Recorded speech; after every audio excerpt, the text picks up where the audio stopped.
ಬಂಧುಗಳೇ ನಮಸ್ಕಾರ. ನಾರಂಜ್ express crime ಬೀಟ್ಗೆ ಸ್ವಾಗತ. ನಾನು ನಿಮ್ಮ ಎಂಪಿ ಮುದಾಳೆ. ಇವತ್ತಿನ ಪ್ರಮುಖ ಸುದ್ದಿ ಏನಪ್ಪಾ ಅಂದ್ರೆ, ಗೂಗಲ್ ಪೇ ಮತ್ತು ಫೋನ್ ಪೇ ವೆರಿಫೈ ಹೆಸರಲ್ಲಿ ಲಕ್ಷಾಂತರ ರೂಪಾಯಿಯನ್ನು ಕೊಳ್ಳೆ ಹೊಡೆತಿರೋದು ಖರೀಮನ ಒಳಗೆ ಹಾಕಿರುವಂತಹ ಸುದ್ದಿ ನಿಮ್ಮ ಮುಂದೆ ತಂದಿದ್ದೀವಿ.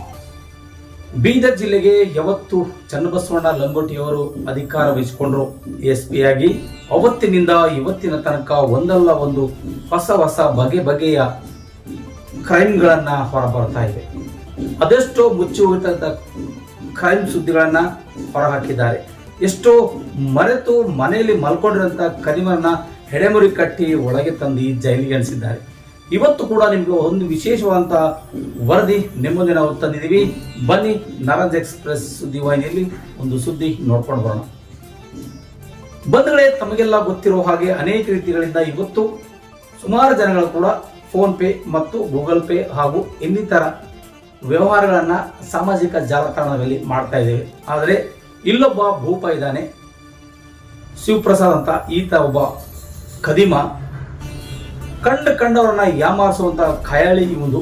ಆದರೆ ಇವನು ಮಾಡ್ತಕ್ಕಂಥ ಈ ಘನದಾರಿ ಕೆಲಸಕ್ಕೆ ಅದೆಷ್ಟೋ ಜನ ಬಲಿಯಾಗಿದ್ರು ಗೊತ್ತಿಲ್ಲ. ಆದರೆ ಇವತ್ತು ಅವನನ್ನ ಹೆಡೆಮುರಿ ಕಟ್ಟಿ ಕಂಬಿ ಹಿಂದೆ ಹೊರ ಹಾಕಿರುವಂತ ರೋಚಕವಾದಂತಹ ಸುದ್ದಿ ನೆಮ್ಮದಿ ತಂದಿದ್ವಿ. ಬಂಧುಗಳೇ, ತಮಗೆಲ್ಲ ಗೊತ್ತಿರೋ ಹಾಗೆ ತಿಳಿಲಾರ್ದನು ಗೂಗಲ್ ಪೇ, ಫೋನ್ ಪೇ ಯಾವುದೋ ಒಂದು ಬ್ಯಾಂಕಿನಿಂದ ಒಂದಿಷ್ಟು ಮಾಹಿತಿ ಬರುತ್ತೆ. ಅದನ್ನ ಸ್ವೀಕಾರ ಮಾಡಬೇಡಿ ಅಂತಕ್ಕಂಥ ಸಂದೇಶಗಳನ್ನ ಬ್ಯಾಂಕ್ನವ್ರು ಕೊಟ್ಟರು ಸಹ ನಾವು ಯಾವುದೋ ಒಂದು ದುರಾಲೋಚನೆಗೆ ಒಳಪಟ್ಟು ನಮ್ಮ ಇರ್ತಕ್ಕಂಥ ದುಡ್ಡುಗಳನ್ನ ಕಳ್ಕೊತೇವೆ. ಇವರಂತ ಕರಿಮರ ಕೈ ಸೇರುತ್ತೆ ಅನ್ನೋದನ್ನ ಇಲ್ಲಿ ಮರೆಯಬಾರದಾಗಿದೆ. ತಮಗೆಲ್ಲ ಗೊತ್ತಿರೋ ಹಾಗೆ ಬೀದರ್ ಜಿಲ್ಲೆಯ ಭ್ರಷ್ಟರಿಗೆ ಸಿಂಹ ಸಪ್ನವಾಗಿರ್ತಕ್ಕಂಥ ಚನ್ನಬಸವಣ್ಣ ಲಂಗೋಟಿ ಅವರ ಜೊತೆ ಈ ಖತರ್ನಾಕ್ ಕಳ್ಳ ಯಾವ ರೀತಿಯಾಗಿ ಸಂವಾದ ಮಾಡಿದ್ದಾನೆ, ಬನ್ನಿ ನೋಡ್ಕೊಂಡು ಬರೋಣ ನಾರಂಜ್ ಎಕ್ಸ್‌ಪ್ರೆಸ್ ಸುದ್ದಿ ವಾಹಿನಿಯಲ್ಲಿ. ಹಲೋ ಸರ್, ನಮಸ್ಕಾರ ಸರ್. ನಮಸ್ಕಾರ. ಚನ್ನಬಸವ ಸರ್? ಹೌದು ಸರ್, ನಮಸ್ಕಾರ ಸರ್. ನಾನು SBI ಇಂದ ಮಾತಾಡ್ತೀನಿ ಸರ್. ಸರ್, ಅದು ನಿಮ್ದು ಫೋನ್ ಪೇ ಯೂಸ್ ಮಾಡ್ತಾ ಇದ್ರಲ್ಲ, ಹೌದು. ಅದು KYC ಆಗಿ ಸರ್, ಇದನ್ನು ಬ್ಲಾಕ್ ಆಗುತ್ತೆ. ಅದು ಹೌದು, ಮತ್ತೆ ಫೋನ್ ಪೇ ಬ್ಲಾಕ್ ಆಗುತ್ತೆ ಸರ್ ನಿಮ್ದು. ಅದು ಅಪ್ಡೇಟ್ ಮಾಡ್ಕೊಳ್ಳಿ ಸರ್, ಅದನ್ನ ಯಾವ ತರ ಅಂತ. ಅಲ್ಲ, ಬಟ್ ಈಗ ಏನಂತಂದ್ರೆ ಬ್ಯಾಂಕ್ನವರೆಲ್ಲ ಹೇಳ್ತಾರಲ್ಲ, ಏನಂದ್ರೆ ಫ್ರಾಡ್ ಮಾಡ್ತಾರೆ, ಆತರ ಯಾವುದು KYC ಕೇಳೋದಿಲ್ಲ ಅಂತಾರಲ್ಲ ಸರ್. ನಾನು ಇನ್ನೂ ನಿಮ್ಗೆ OTP ಸೀಕ್ರೆಟ್ ನಂಬರ್ ಏನು ಕೇಳ್ತಾರೆ ಸರ್ ನಿಮಗೆ? ಫೋನ್ ಪೇ ಅಂತ ಕೇಳ್ತಾರೆ ಸರ್. ಓಕೆ, ನಾವು OTP ಅನ್ನು ನೀವು ಕೇಳೋದಿಲ್ಲ. OTP ಸೀಕ್ರೆಟ್ ನಂಬರ್ ಏನು ಬೇಡ ಸರ್, ನಮ್ಮ ಕಾರ್ಡ್ ನಂಬರ್ ಏನು ಬೇಡ sir. Just phone pay open ಮಾಡಿ ಸರ್. ಓಕೆ, ಆಮೇಲೆ ಟು ಮೊಬೈಲ್ ನಂಬರ್ ಪಕ್ಕದಲ್ಲಿ ಟು ಬ್ಯಾಂಕ್ UPI ಅಂತ ಆಪ್ಷನ್ ಇದೆ ಸರ್. ಅದನ್ನ ಕ್ಲಿಕ್ ಮಾಡಿ ಸರ್. ಓಕೆ, 3 ಆಪ್ಷನ್ ಬರುತ್ತೆ ಸರ್ ನಿಮಗೆ. Bank account, UPI ID, UPI number sir. UPI ID click ಮಾಡಿ ಸರ್. ಆಮೇಲೆ ಇದಾಗಲೇ ಯಾರು UPI ID ಬರುತ್ತೆ ಸರ್, ಯಾರನ್ನ ಕ್ಲಿಕ್ ಮಾಡಿ ಸರ್. ಆಮೇಲೆ ಬೆನಿಫಿಷಿಯರಿ UPI ID ಬರುತ್ತೆ ಸರ್ ನಿಮಗೆ. ಇಲ್ಲಿ ನಾನು ಐಡಿ ಹಾಕ್ತೀನಿ ಸರ್, ಐಡಿ ಟೈಪ್ ಮಾಡಿ ಅಂತ ಸರ್. ಒಬ್ಬರೊಬ್ಬರು ಕ್ವಶನ್ ಮಾಡ್ತಾರೆ ಸರ್. ಐಡಿ ಯಾಕೆ ಟೈಪ್ ಮಾಡಬೇಕು ಅಂದ್ರೆ ಅದು ಬ್ಯಾಂಕ್ ಇದೆ ಸರ್, ಬ್ಯಾಂಕ್ ಐಡಿ ಇರ್ತದೆ. ಸೊ ಅಲ್ಲಿ ಬ್ಯಾಂಕ್ ಐಡಿಗೆ ನಾ ಈಗ ಎಂಟರ್ ಮಾಡಿದೆ. ವೆರಿಫೈ ಕೊಡಿ ಸರ್. ನಿಕ್ ನೇಮ್ ಬರುತ್ತೆ ಸರ್. ನಿಮ್ಮ ಹೆಸರು ಹಾಕೊಳ್ಳಿ ಸರ್. ಅಕೌಂಟ್ ಸೇವ್ ಅಂತ ಬರುತ್ತೆ ಸರ್, ಸೇವ್ ಮಾಡ್ಕೊಳ್ಳಿ. ಸೇವ್ ಮಾಡ್ಕೊಳ್ಳಿ, ಎಂಟರ್ ಅಮೌಂಟ್ ಬರುತ್ತೆ ಸರ್. ನಿಮ್ ಲಿಮಿಟ್ 65,70,000 ಇರುತ್ತೆ ಸರ್. ಹಾಕಿ ಸರ್. ಪ್ರೊಸೀಡ್ ಟು ಪೇ ಅಂತ ಬರುತ್ತೆ ಸರ್.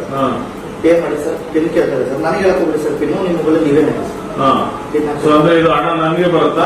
ನಿಮಗೆ ಸರ್ ಲಿಮಿಟ್ ಸೆಟ್ ಆಗುತ್ತೆ ಸರ್. ಲಿಮಿಟ್ ಸೆಟ್ ಆಗಕ್ಕೆ ಮಾಡ್ತಾ ಇರೋದು.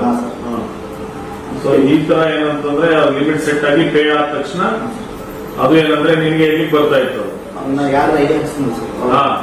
ಯೂಶಲಿ ಯಾರ್ದು ಐಡಿ ಇರ್ತದೆ? ಅಂಗಡಿ ಹೋಗ್ತಾರೆ ಸರ್. ಅವ್ರು ಸ್ಕ್ಯಾನ್ ತಗೊಂಡ್ ಬರ್ತೀನಿ sir. ID UPI ID. So ಅವ್ರಿಗೆ ಹಾಕ್ತೀಯ, ಆಮೇಲೆ ಅಲ್ಲಿ ಹೋಗಿ ಅವರಿಗೆ ಕನ್ವಿನ್ಸ್ ಮಾಡ್ತೀಯ. ಕನ್ವಿನ್ಸ್ ಅಮೌಂಟ್ ಬಂದ ತಕ್ಷಣ ಕೊಟ್ಬಿಡ್ತಾರ ಅವರು. ಅವ್ರೇನ್ ಕೇಳೋದಿಲ್ಲ, ಏನಪ್ಪಾ ನಿಮ್ದು ಅಕೌಂಟ್ ಇಂದ ಬಂದಿದೆಯಾ ಅಂತ ಏನಿಲ್ಲ, ಕೇಳೋದು. ಅವ್ರಿಗೆ ಬಿಸ್ನೆಸ್ ಆಗಿರುತ್ತೆ, ಕೊಟ್ಬಿಡ್ತಾರೆ. ಸೊ ಈ ತರ ಏನಂದ್ರೆ ಕರ್ನಾಟಕದಲ್ಲಿ ಎಷ್ಟು ಏನಂದ್ರೆ ನಿಮ್ ಮೇಲೆ ಪ್ರಕರಣಗಳಿದೆ? ಎಷ್ಟಿದೆ ಇವಾಗ ಇಲ್ಲಿ ನಮ್ದು ವೆರಿಫೈ ಮಾಡಿದ ಪ್ರಕಾರ? 79 ಪ್ರಕರಣಗಳು ಮಾಡಿದ್ದೀನಿ. ಗೊತ್ತಿದೆಯಾ? ಏನಪ್ಪ ಅಂದಾಜು ಎಷ್ಟು ಟೋಟಲ್ ವರ್ತ್ ಹಣ? ಪ್ರತಿಯೊಂದರಲ್ಲೂ 65,000, 70,000, 42 ಲಕ್ಷ. ಗೊತ್ತಾಯ್ತಾ? 42 ಲಕ್ಷ ಮಾಡಿದೀಯ. ಏನ್ ಮಾಡ್ತಾ ಇದ್ರಿ ಹಣನ? ಸರ್ ಒಬ್ಬೊಬ್ಬರು ಅಂಗಡಿಯವ್ರು ಕೊಟ್ಟಿಲ್ಲ ಸರ್ ಪಾಯಿಂಟ್ ಸರ್ ಹಾ ನಿಮ್ಮ ಪ್ಯಾನ್ ಕಾರ್ಡ್ ಕೊಡು ಒರಿಜಿನಲ್ ಆಧಾರ್ ಕಾರ್ಡ್ ಕೊಡು ಡಾಕ್ಯುಮೆಂಟ್ ಕೊಡ್ಬೇಕು ಹಿಂಗೆ ಕೊಟ್ಟಿದ್ದೀನಿ ಸರ್ ಹಾ ಅವು ಯಾವ್ದು ಅಂತ ಕರೆಕ್ಟ್ ಆಗಿ ಹೇಳ್ಬೇಕು ಈಗ ಅವೆಲ್ಲ ಏನಂದ್ರೆ ಇದು ಮಾಡಿಸ್ಬೇಕು ಮತ್ತೆ ಆಮೇಲೆ ಈಗ ಸರ್ ಹೋಟೆಲ್ಲೇ ಇರ್ತೀವಿ ಸರ್ ಹಾ ಕಚೇರಿ ಸರ್ ಗೇಮ್ನ ಹಾಕಿಲ್ಲ ಸರ್ ಅಂದ್ರೆ ಬಂದ್ ಮಾಡಿದ ತಕ್ಷಣ ಮತ್ತೆ ಮಾಡ್ತೀವಿ ಸರ್ ನಾನು ಅದು ಅಮೌಂಟ್ ಮತ್ತೆ ದುಡ್ಡು ಇದಾಗ್ತದೆ ಖಾಲಿ ಆದ್ಮೇಲೆ ಮತ್ತೆ ಮಾಡ್ತಾ ಇದ್ದೆ ಸೊ ನೀವು ಐಷಾರಾಮಿ ಜೀವನ ಮಾಡೋದಕ್ಕೋಸ್ಕರ ಇದನ್ನೆಲ್ಲ ಮಾಡ್ತಾ ಇದ್ದೀನಿ